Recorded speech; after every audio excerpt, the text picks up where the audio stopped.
بسم اللہ الرحمن الرحیم الرحمن نہایت مہربان،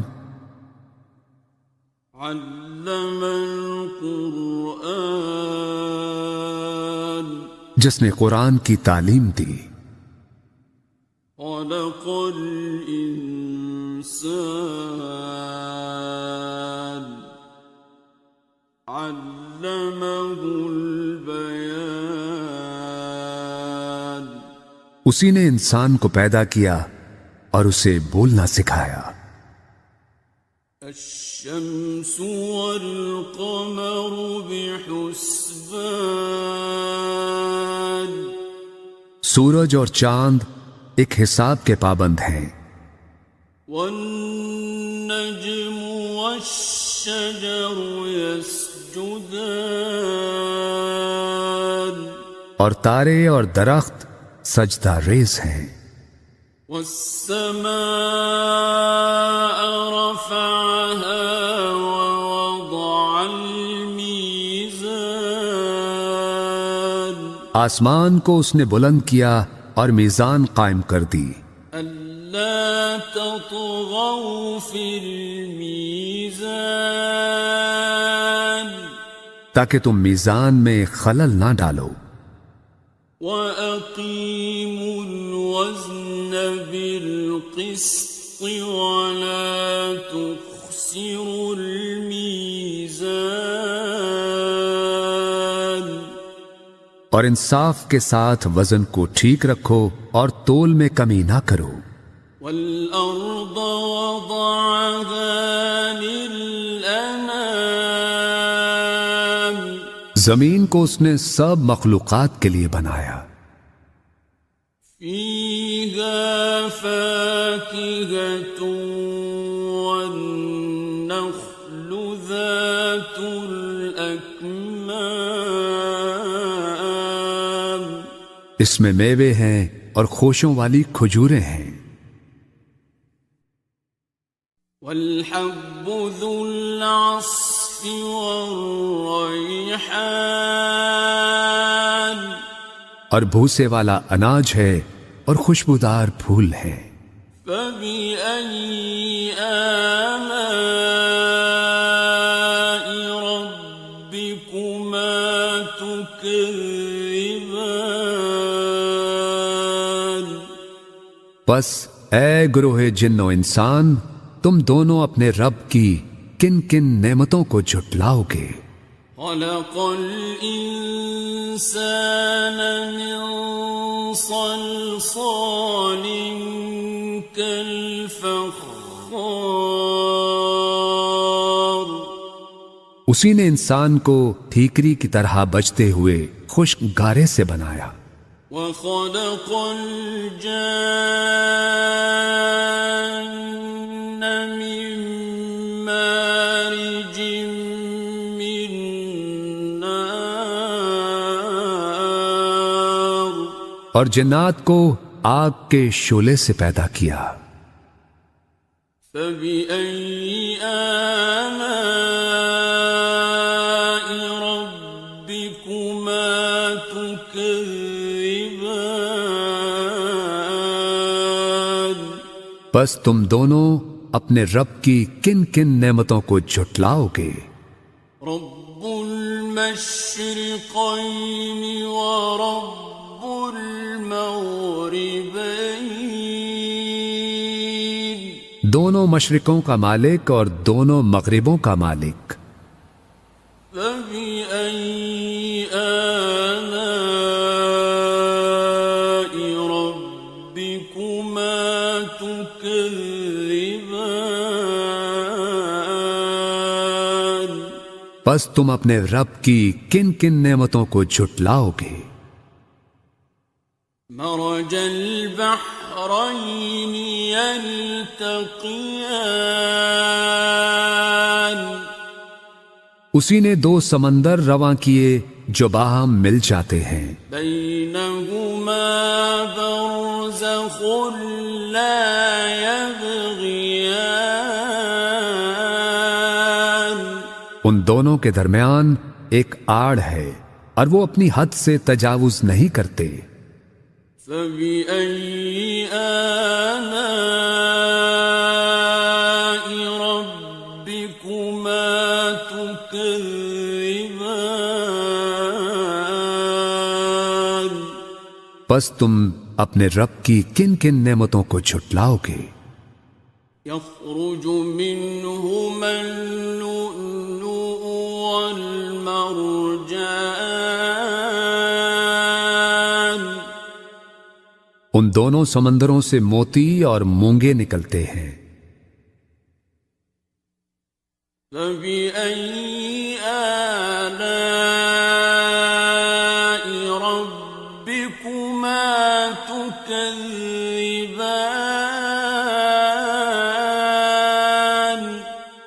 پس تم اپنے رب کی کن کن نعمتوں کو جھٹلاؤ گے؟ وَلَهُ الْجَوَارِ الْمُنشَآتُ فِي الْبَحْرِ كَالْأَعْلَامِ، اور یہ جہاز اسی کے ہیں جو سمندر میں پہاڑوں کی طرح اونچے اٹھے ہوئے ہیں، اور اسی کے ہیں جہاز سمندر میں اونچے کھڑے ہوئے جیسے پہاڑ۔ فبأي آلاء ربكما تكذبان؟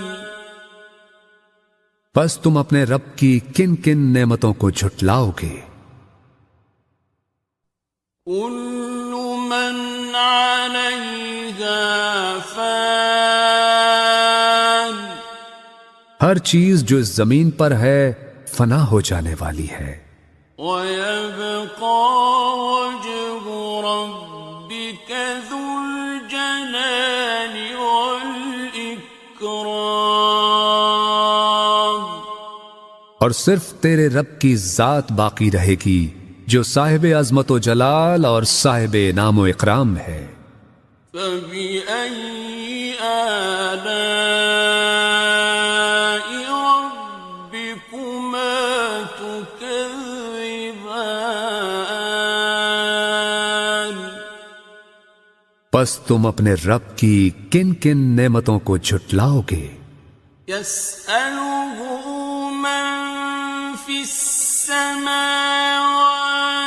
والأرض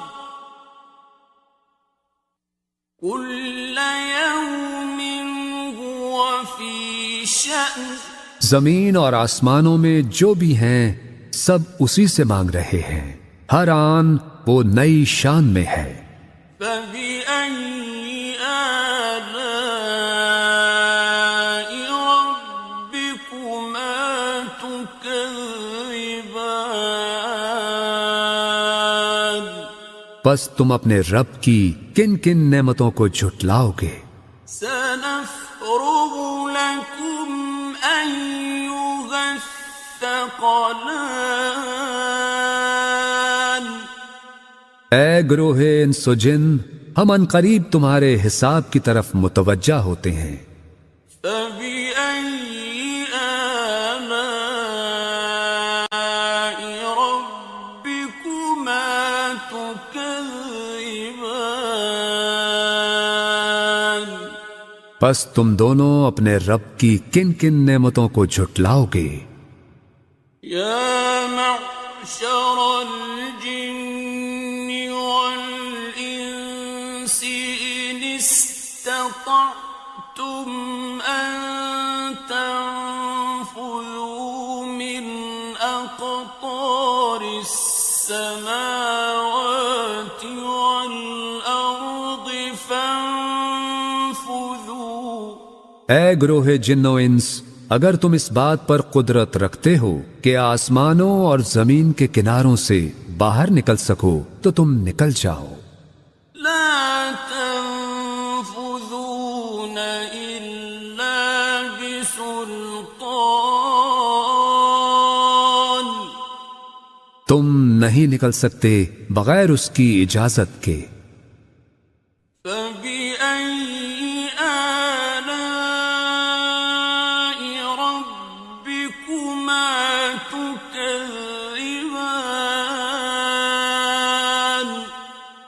پس تم دونوں اپنے رب کی کن کن نعمتوں کو جھٹلاؤ گے؟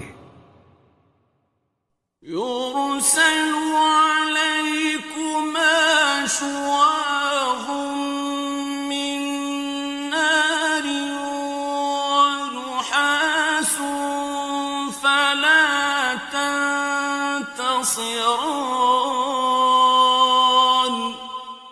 تم دونوں پر آگ کے خالص شعلے بھیج دیے جائیں گے اور دھواں، اور تم دونوں ان سے بچ نہ سکو گے. فَبِأَيِّ آلَاءِ رَبِّكُمَا تُكَذِّبَانِ. پس تم دونوں اپنے رب کی کن کن نعمتوں کو جھٹلاؤ گے؟ فَإِذَا انشَقَّتِ السَّمَاءُ فَكَانَتْ وَرْدَةً كَالدِّهَانِ. پھر جب آسمان پھٹے گا اور لال چمڑے کی طرح سرخ ہو جائے گا. فَبِأَيِّ آلَاءِ رَبِّكُمَا تُكَذِّبَانِ. پس تم اپنے رب کی کن کن نعمتوں کو جھٹلاؤ گے؟ فَيَوْمَئِذٍ لَا يُسْأَلُ عَنْ ذَنبِهِ إِنسٌ وَلَا جَانٌ. سو اس دن نہ تو کسی انسان سے اس کے گناہ کی بابت پوچھا جائے گا اور نہ ہی کسی جن سے. فَبِأَيِّ آلَاءِ رَبِّكُمَا تُكَذِّبَانِ. پس تم دونوں اپنے رب کی کن کن نعمتوں کو جھٹلاؤ گے؟ يُعْرَفُ الْمُجْرِمُونَ بِسِيمَاهُمْ فَيُؤْخَذُ بِالنَّوَاصِي وَالْأَقْدَامِ.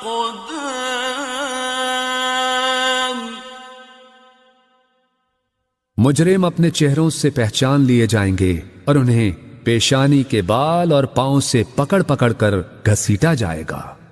فَبِأَيِّ آلَاءِ رَبِّكُمَا تُكَذِّبَانِ. پس تم اپنے رب کی کن کن نعمتوں کو جھٹلاؤ گے؟ هَٰذِهِ جَهَنَّمُ الَّتِي يُكَذِّبُ بِهَا الْمُجْرِمُونَ. یہی ہے وہ دوزخ جسے مجرم لوگ جھٹلایا کرتے تھے. يَطُوفُونَ بَيْنَهَا وَبَيْنَ حَمِيمٍ آنٍ. اور وہ اس میں اور کھولتے گرم پانی میں گھومتے پھریں گے. فَبِأَيِّ آلَاءِ رَبِّكُمَا تُكَذِّبَانِ.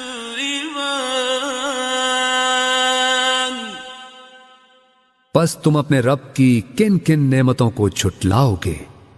وَلِمَنْ خَافَ مَقَامَ رَبِّهِ جَنَّتَانِ.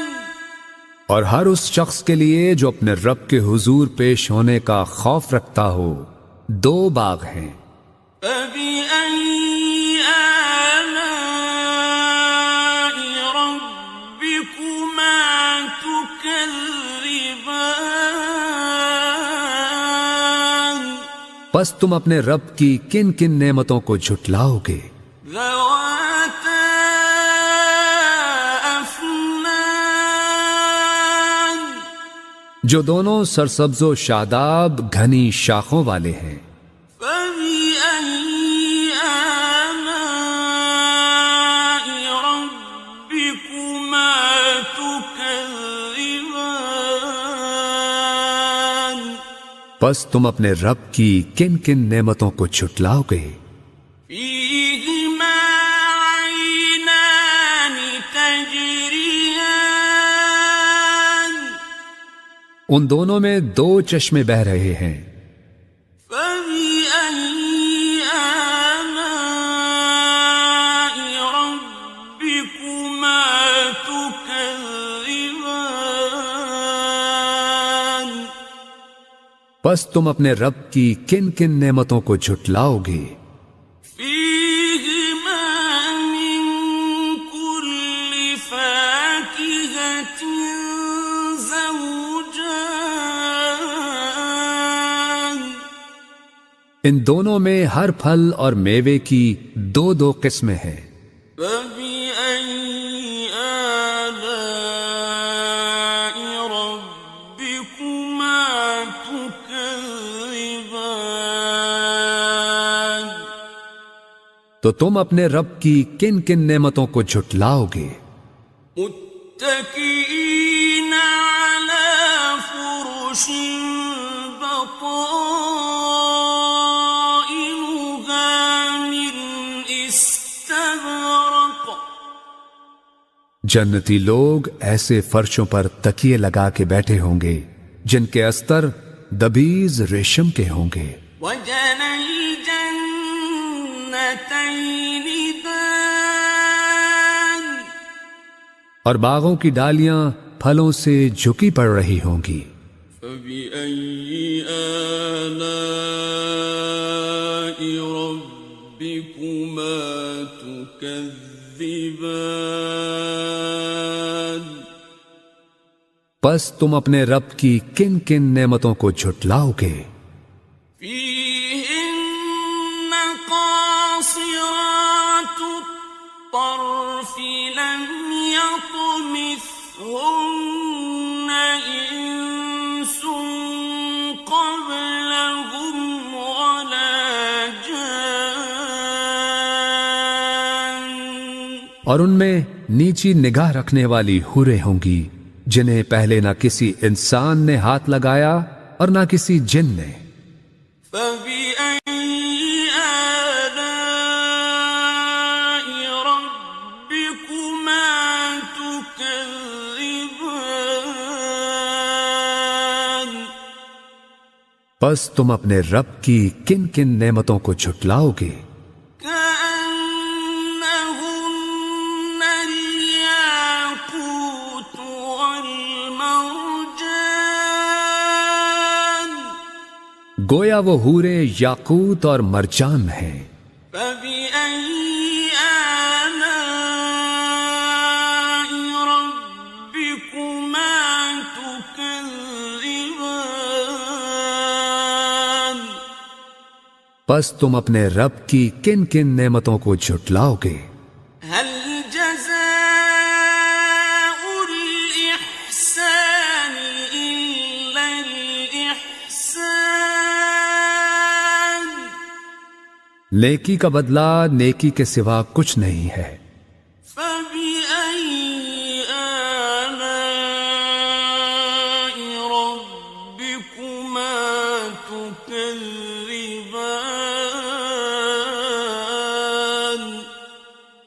پس تم اپنے رب کی کن کن نعمتوں کو جھٹلاؤ گے؟ ومن دونهما جنتان اور ان دو باغوں کے علاوہ دو باغ اور ہوں گے۔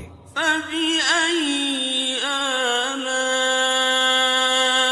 ربكما تكذبان پس تم اپنے رب کی کن کن نعمتوں کو جھٹلاؤ گے؟ مدهامتان گھنے سرسبز و شاداب۔ فبأي آلاء ربكما تكذبان پس تم اپنے رب کی کن کن نعمتوں کو جھٹلاؤ گے؟ فيهما عينان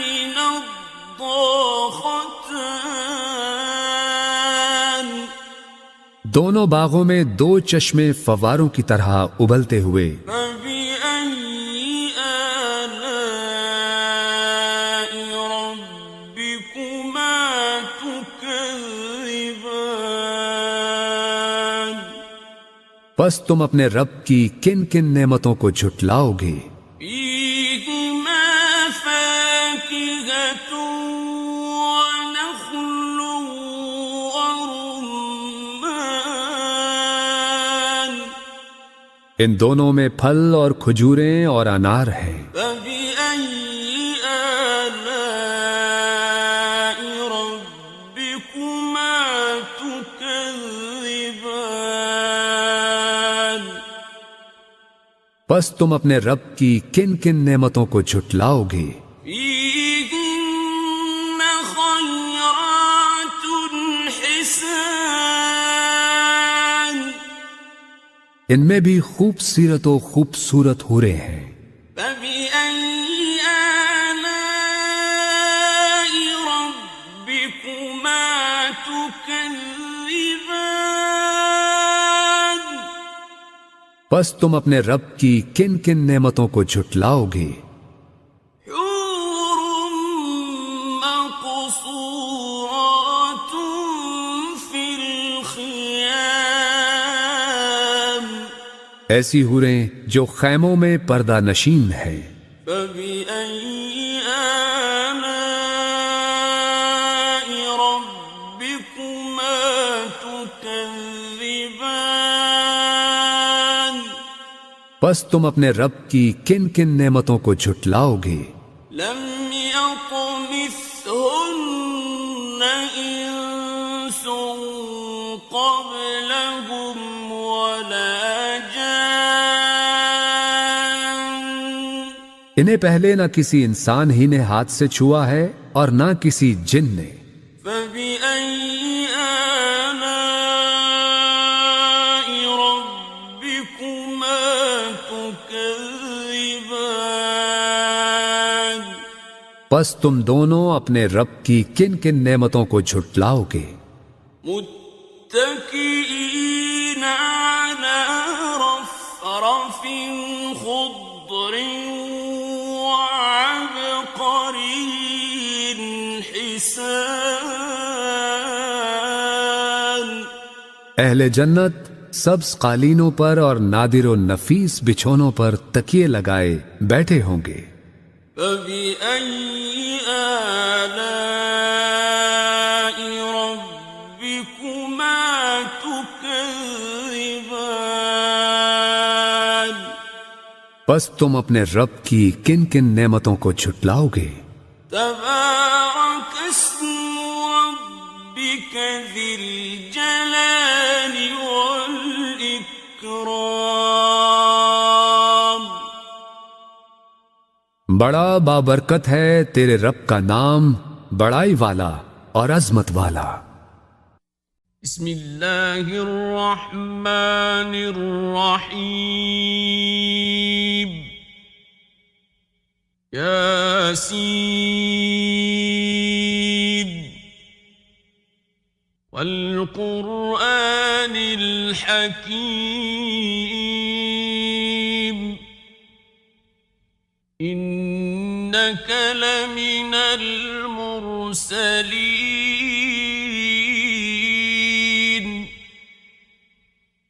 على صراط مستقيم تنزيل العزيز الرحيم لتنذر قوما ما أنذر آباؤهم فهم غافلون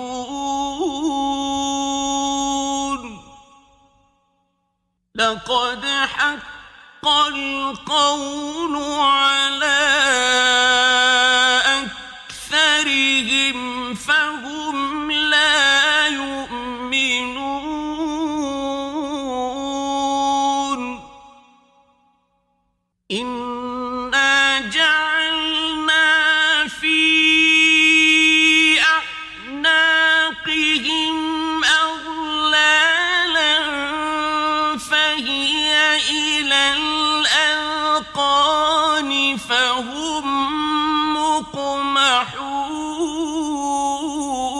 مقمحون وجعلنا من بين أيديهم سدا ومن خلفهم سدا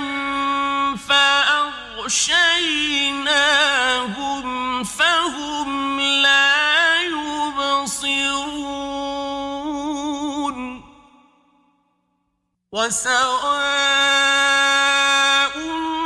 عليهم أأنذرتهم أم لم تنذرهم لا يؤمنون إنما تنذر من اتبع الذكر وخشي الرحمن بالغيب فبشره بمغفرة وأجر كريم إنا نحن نحيي الموتى ونكتب ما قدموا وآثارهم وكل شيء أحصيناه في إمام مبين واضرب لهم مثلا أصحاب القرية إذ جاءها المرسلون إذ أرسلنا إليهم اثنين فكذبوهما فعززنا بثالث فقالوا إنا إليكم مرسلون قالوا ما أنتم إلا بشر مثلنا وما أنزل الرحمن من شيء إن أنتم إلا تكذبون قالوا ربنا يعلم إنا إليكم لمرسلون وما علينا إلا البلاغ المبين قالوا إنا تطيرنا بكم لئن لم تنتهوا لنرجمنكم وليمسنكم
شفاعتهم شيئا ولا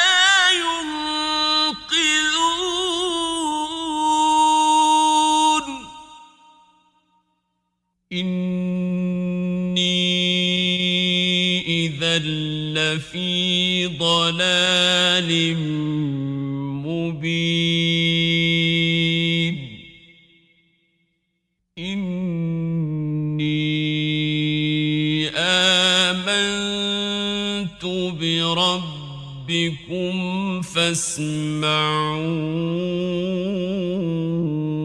فاسمعون قيل ادخل الجنة قال يا ليت قومي يعلمون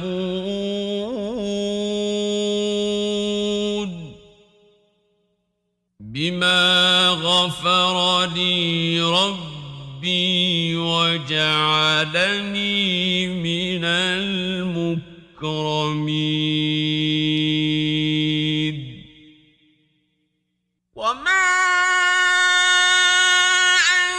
أنزلنا على قومه من بعده من جند من السماء وما كنا منزلين إن كانت إلا صيحة واحدة فإذا هم خامدون يا حسرة على العباد ما يأتيهم من رسول إلا كانوا به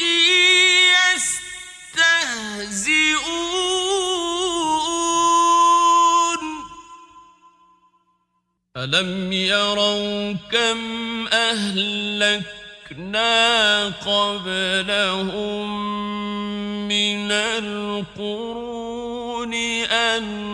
أنهم إليهم لا يرجعون وإن كل لما جميع لدينا محضرون وآية لهم الأرض الميتة أحييناها وأخرجنا منها حبا فمنه يأكلون وجعلنا فيها جنات من نخيل وأعناب وفجرنا فيها من العيون ليأكلوا من ثمره وما عملته أيديهم أفلا يشكرون سبحان الذي خلق الأزواج كلها مما تنبت الأرض ومن أنفسهم ومما لا يعلمون وآية لهم الليل تسلخ منه النهار فإذا هم مظلمون والشمس تجري لمستقر لها ذلك تقدير العزيز العليم والقمر قدرناه منازل حتى عاد كالعرجون القديم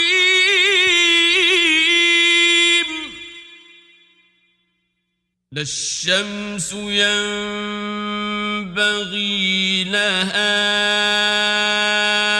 أن تدرك القمر ولا الليل سابق النهار وكل في فلك يسبحون وآية لهم أنا حملنا ذريتهم في الفلك المشحون وخلقنا لهم من مثله ما يركبون وإن نشأ نغرقهم فلا صريخ لهم ولا هم ينقذون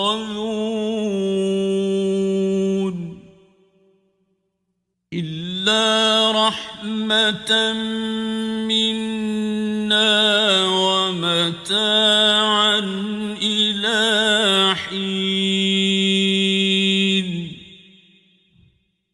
وإذا قيل لهم اتقوا ما بين أيديكم وما خلفكم لعلكم ترحمون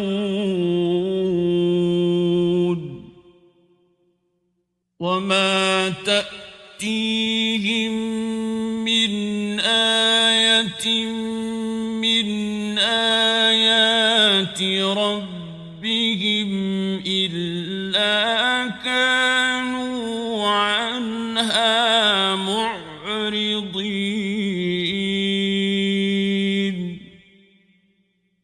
وإذا قيل لهم أنفقوا مما رزقكم الله قال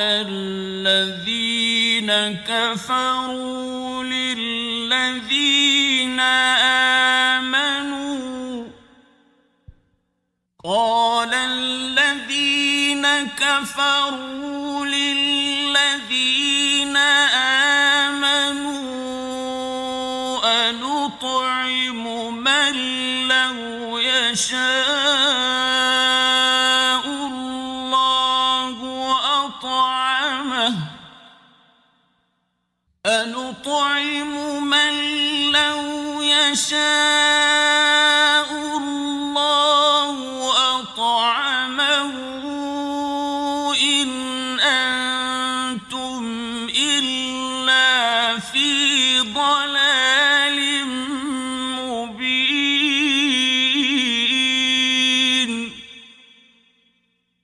ويقولون متى هذا الوعد إن كنتم صادقين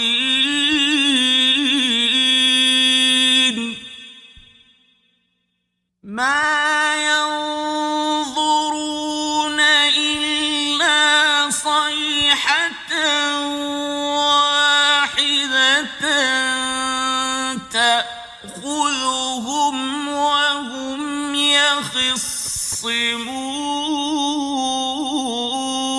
يخصمون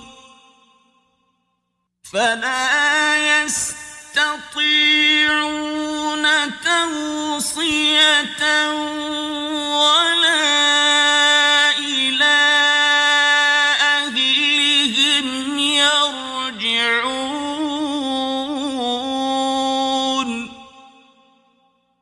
ونفخ في الصور فإذا هم من الأجداث إلى ربهم ينسلون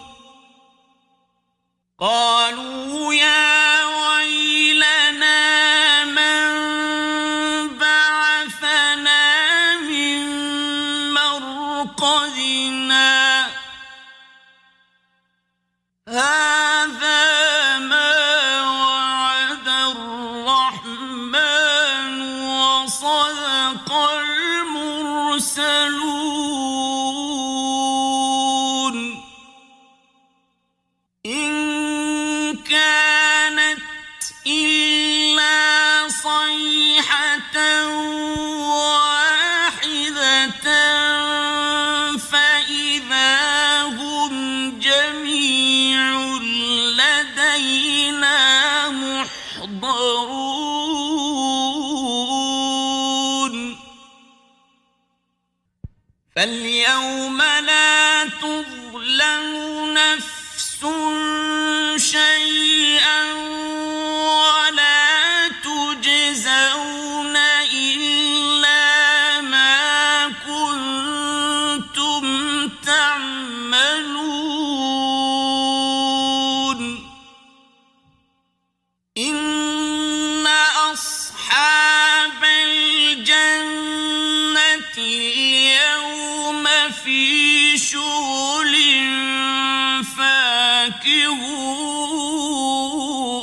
فاكهون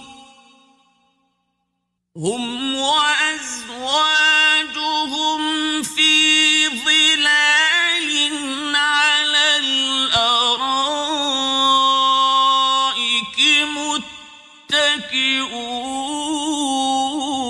متكئون لهم فيها فاكهة ولهم ما يدعون سلام قولا من رب رحيم وامتازوا اليوم أيها المجرمون ألم أعهد إليكم يا بني آدم ألا تعبدوا الشيطان إنه لكم عدو مبين وأن اعبدوني هذا صراط مستقيم ولقد أضل منكم جبلا كثيرا أفلم تكونوا تعقلون هذه جهنم التي كنتم توعدون اصلوها اليوم بما كنتم تكفرون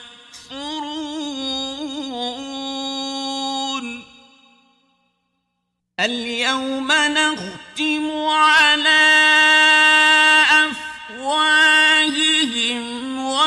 تكلمنا أيديهم وتشهد أرجلهم بما كانوا يكسبون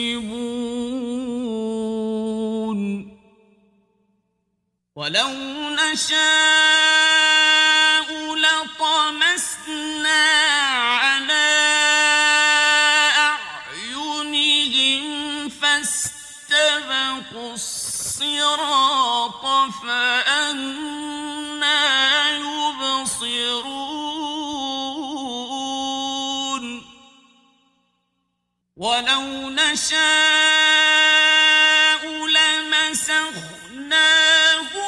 على مكانتهم فما استطاعوا مضيا ولا يرجعون ومن نعمره ننكسه في الخلق أفلا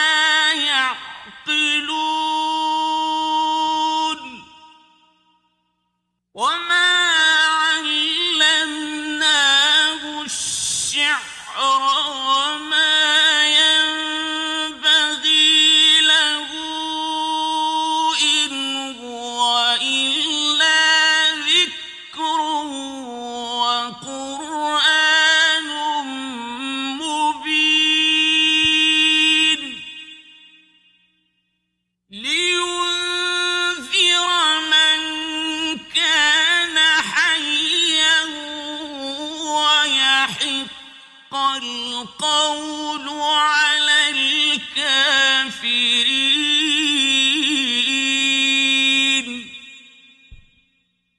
أولم يروا أنا خلقنا لهم مما عملت أيدينا أنعاما فهم لها مالكون وذللناها لهم فمنها ركوبهم ومنها يأكلون ولهم فيها منافع ومشارب أفلا يشكرون واتخذوا من دون الله آلهة لعلهم ينصرون لا يستطيعون نصرهم وهم لهم جند محضرون فلا يحزنك قولهم إنا نعلم ما يسرون وما يعلنون أولم ير الإنسان أنا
الذي جعل لكم من الشجر الأخضر نارا فإذا أنتم منه توقدون أوليس الذي خلق السماوات والأرض بقادر على أن يخلق مثلهم بلى وهو الخلاق العليم إنما أمره إذا أراد شيئا أن يقول له كن فيكون فسبحان الذي بيده ملكوت كل شيء وإليه ترجعون